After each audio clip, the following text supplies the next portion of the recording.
Hello, j'espère que tu vas bien. Je m'appelle Amy et je suis heureuse de t'accueillir aujourd'hui dans ce premier épisode du podcast Upgrade.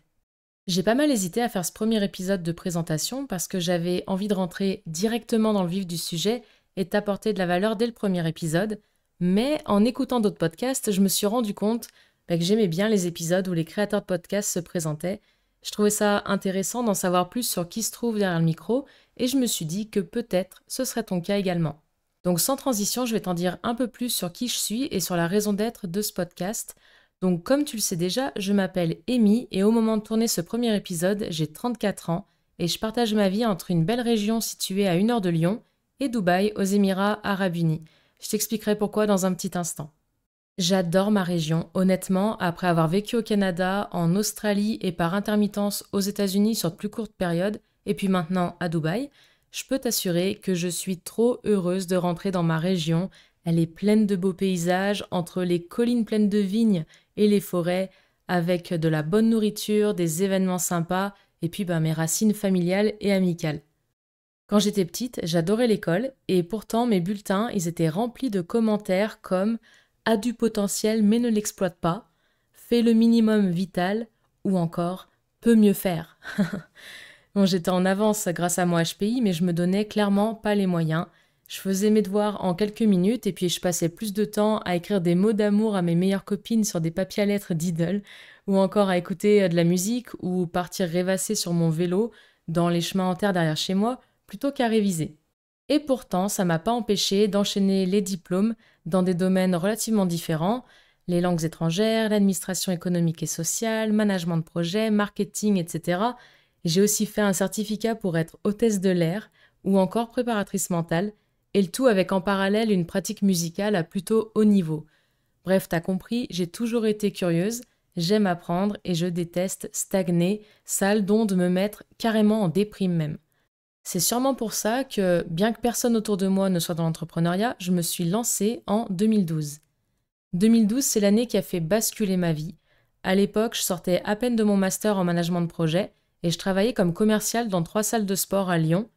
Et un jour, j'ai eu un accident assez ridicule qui a fait que j'ai pas pu marcher pendant plus d'1 an. C'est à cette période que, au milieu des antidouleurs qui agissaient pas vraiment, des journées passées à réfléchir et des nuits agitées par la douleur, j'ai remis toute ma vie en question. Alors oui, je gagnais bien ma vie, je me destinais à un chemin presque tout tracé avec mon beau petit CDI, j'entrais dans toutes les cases de la société, mais j'étais pas heureuse au fond. D'ailleurs, l'anecdote, elle va même plus loin. Cet incident, qui m'a collé des béquilles et parfois même un fauteuil roulant pendant de nombreux mois, il s'est produit un lundi soir d'août 2012. Et le mardi, j'avais rendez-vous pour un appartement et le mercredi, un rendez-vous médical dans le cadre d'une potentielle préparation à une grossesse. T'imagines, cet incident, il a changé ma vie sur tous les plans. D'ailleurs, je fête la date chaque année. Du coup, en novembre 2012, je décide de lancer ma propre entreprise. Un food truck de bagel, produit que j'avais découvert au Canada où j'ai vécu en 2008-2009 pour mes études. J'ai donc créé l'entreprise, fait un joli business plan, commencé à faire de la com et à créer même une communauté autour de ce projet.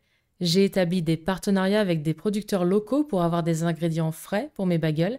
J'ai conçu ce projet d'ailleurs en mode participatif. Les gens proposaient leurs recettes et elles pouvaient même finir sur la carte pendant 1 mois.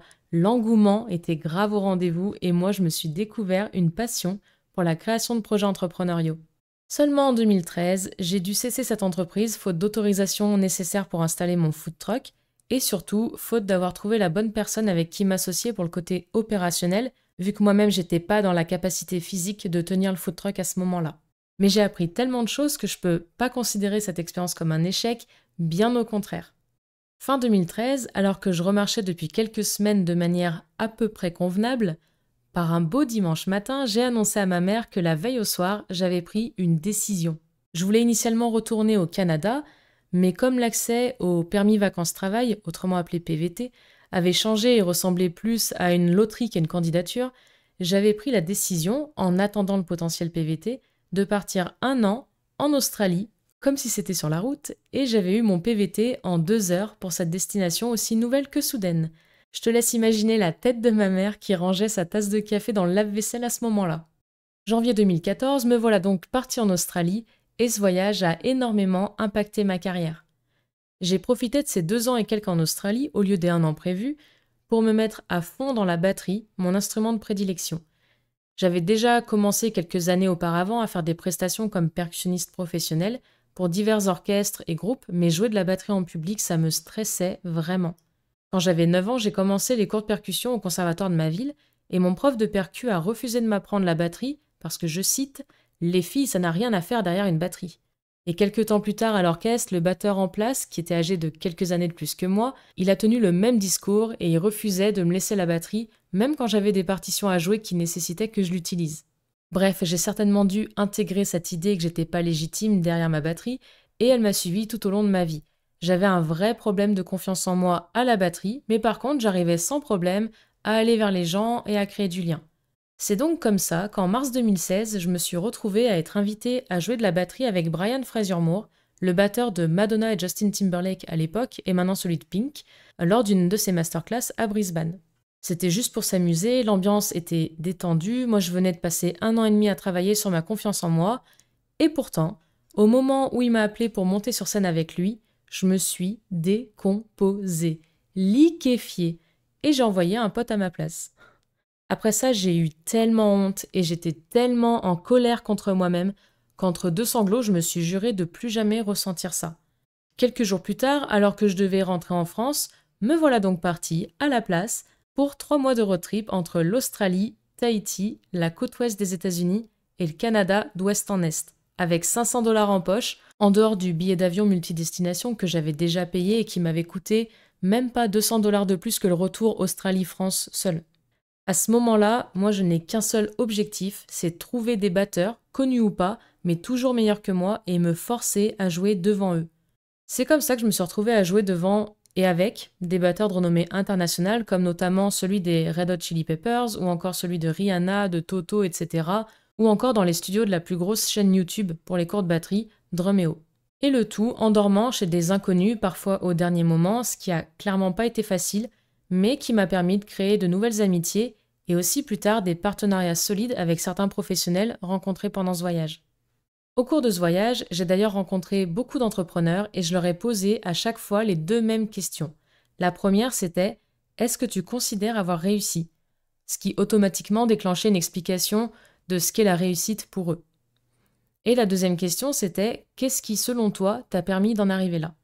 Les leçons apprises au cours de ces échanges, elles me servent encore aujourd'hui et je te les partagerai dans ce podcast. Bref, j'ai passé pas mal de temps à t'expliquer la naissance de mon côté entrepreneur pour que tu comprennes mieux d'où je viens et ce qui fait que je vois les choses d'une certaine manière qui n'est pas forcément la plus répandue en France sur certains sujets. On accélère maintenant pour se trouver entre 2017 et 2023. Pendant cette période, j'ai créé notamment une activité de conseil et formation en branding et marketing des réseaux sociaux, puis j'y ai ajouté un peu d'UX UI design que j'avais appris sur le tas depuis mes années en Australie quand j'avais besoin de créer mon propre site web. Comme d'habitude, la curiosité et l'envie d'apprendre m'ont apporté des compétences vraiment utiles que j'ai ensuite mises au service d'autres personnes. Fin 2017, j'ai aussi créé mon propre drum camp. C'est un stage intensif de batterie, au concept novateur puisque dans ce drum camp, on passe 60% du temps à ne pas faire de batterie. La batterie, en fait, elle représente que 4 heures par jour et les 5h30 qui restent, elles sont consacrées d'une part à l'optimisation des performances mentales et corporelles, via le sport, le travail sur la motivation, la concentration, la confiance en soi, la gestion du stress, l'énergie, etc. Et d'autre part, au développement de projets, avec de la communication, de la gestion de carrière, du sponsoring, etc. En 2018, j'ai eu que 4 élèves à ce stage, et ma mère voulait même que j'annule le camp. Mais moi, j'avais envie de pousser le truc plus loin, de pas casser ma crédibilité non plus dans ce domaine, dans cette industrie, et surtout, j'avais envie de partager ma vision des choses, à savoir qu'être un bon batteur, ça passe pas uniquement par la technique. En 2019, on faisait le plein, et en 2020 et 2021, on avait carrément une liste d'attente. En 2022, j'étais aux États-Unis pour préparer l'exportation de ce concept, et c'est donc sur ça, en partie, que je travaille en 2023. En partie parce que, à côté de ça, j'ai récemment commencé à développer On the Move, via lequel j'aide les entrepreneurs et les indépendants à s'organiser et mieux prioriser leurs tâches afin de mieux gérer leur temps et leurs projets, au pluriel. J'ai d'ailleurs créé la formation Time Master pour ça et des templates Notion que j'ai réunis dans un tableau de bord que j'ai nommé la boîte à outils. Tous les liens y sont en description de l'épisode si jamais tu veux y jeter un œil. Et enfin, depuis octobre 2022, je travaille à l'adaptation d'un concept de salle de parkour, Ninja Warrior et Calisthenics, ou plus communément appelé street workout, mais moi je préfère le terme calisthenics dans le cadre d'une salle de sport, puisque on n'est pas dans la rue pour le coup. Cette salle, elle se trouve actuellement à Dubaï, d'où ma présence là-bas entre autres, et je veux ramener ce concept en France et le développer dans les villes de taille moyenne pour le moment. Voilà, comme tu l'as vu, depuis 2012, le côté entrepreneur a pris le dessus, et depuis, je ne l'ai jamais lâché, malgré certaines pressions, parfois aussi une certaine solitude du fait de ne pas avoir vraiment d'entrepreneurs dans mon entourage, en tout cas en France, et parfois aussi certains moments très difficiles. C'est cette envie d'apprendre, d'évoluer, de s'améliorer, mêlée aussi à mon intérêt très prononcé pour l'organisation et la gestion du temps, dans le contexte de projets multiples et de l'entrepreneuriat qui m'ont poussé à créer ce podcast. Je te partagerai donc dans les prochains épisodes des notions, des concepts ou des pratiques qui peuvent t'aider à t'améliorer à plusieurs niveaux, que ce soit par exemple mental, organisationnel, que ce soit dans le domaine de la productivité ou bien personnel, professionnel, entrepreneurial, digital, etc. J'espère que cet épisode t'aura permis de mieux cerner qui se trouve derrière le micro. En attendant le prochain épisode, tu peux, si tu veux bien, me mettre 5 étoiles ou un petit commentaire selon la plateforme sur laquelle tu écoutes ce podcast. Ça aidera énormément à le faire connaître et bien sûr, ça m'encourage à continuer de créer du contenu, donc merci à toi. Entre deux épisodes, tu peux me retrouver sur Instagram ou encore dans ma newsletter dans laquelle je partage toujours plus de choses utiles et tous les liens se trouvent en description. D'ici là, très belle journée à toi et à bientôt!